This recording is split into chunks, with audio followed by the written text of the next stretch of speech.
Hello there, class is in session. I'm the professor, and this is an AI-generated avatar. Today what we're going to be discussing is how people are using AI to make money. And I don't mean the stuff you see online where someone's flexing a screenshot of their bank account. I'm talking about real things that regular people are doing, most of them on the side while they still have a day job.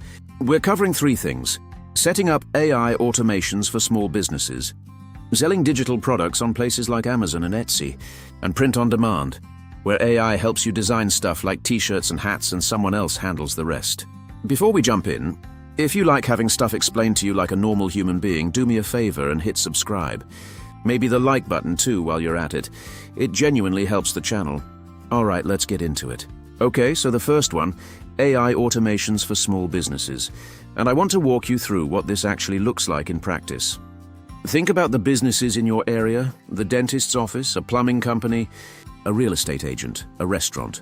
Every one of them has someone spending hours each day on the same repetitive tasks, responding to the same types of emails, scheduling appointments, following up with people who called but didn't book. Most of these businesses know AI exists, but they haven't done anything with it yet. The tools are out there. The adoption just hasn't caught up. There are AI tools out there now that connect your apps together so things just happen on their own. No coding, nothing complicated.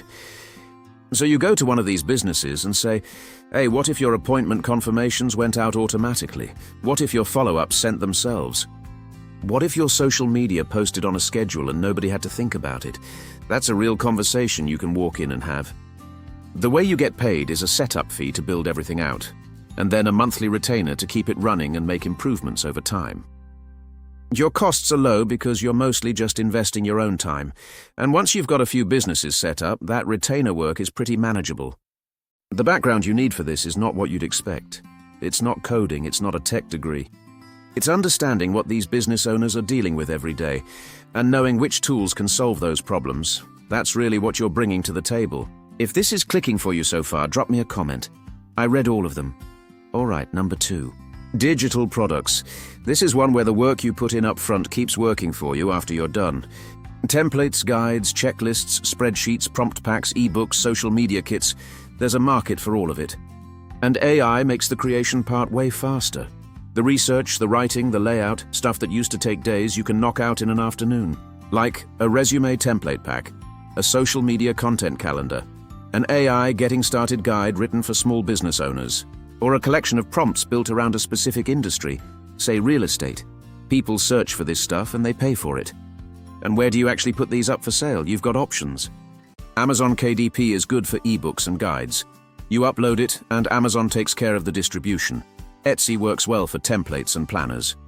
Gumroad is probably the simplest way to just put something up and see if people want it. Shopify if you want to run your own store. Creative Market if you're doing design work. And there's no rule that says you have to pick one. You can list the same product in multiple places. The thing I'd say about all of these is, the more specific you are about who it's for, the better it does. A general productivity guide doesn't really grab anyone.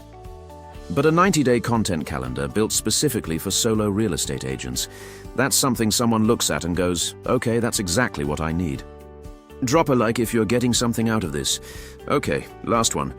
Number 3, print on demand. This works a little differently. You create a design, upload it to a platform, and when someone orders a product with your design on it, the platform prints it and ships it for you. You don't hold any inventory. You don't ship anything. We're talking t-shirts, hoodies, hats, mugs, phone cases, tote bags, posters. You provide the artwork, they handle everything else. The main platforms are Printful, Printify, Merch by Amazon, Redbubble, and Spring. They've all got slightly different setups, but the basic idea is the same. You upload designs, they list the products, and when something sells, they produce it and ship it. And the AI part of this is the design work. Instead of hiring a graphic designer or spending hours in Photoshop, you can use AI image tools to get from an idea to a finished design much faster. You still want to clean things up and make sure it looks right, but AI gets you most of the way there. You can connect these to a Shopify store if you want your own brand, or just sell through the platform's built-in marketplace. A lot of people start with a handful of designs, see what gets traction, and go from there. Same idea as digital products. The designs that do well are the ones that speak to a specific group, not a generic funny quote on a t-shirt. Something that a nurse or a woodworker or a dog groomer sees and thinks, that was made for me, that's what people actually buy. AI automation. Help local businesses earn retainer income, digital products, sell on Amazon, Etsy, Gumroad, and more. Those are 3 ways people are using AI to bring in income right now. None of them require a special degree or a big investment to get started. I'm the Professor, now you know. Thanks for watching, please subscribe, and I'll see you in the next video.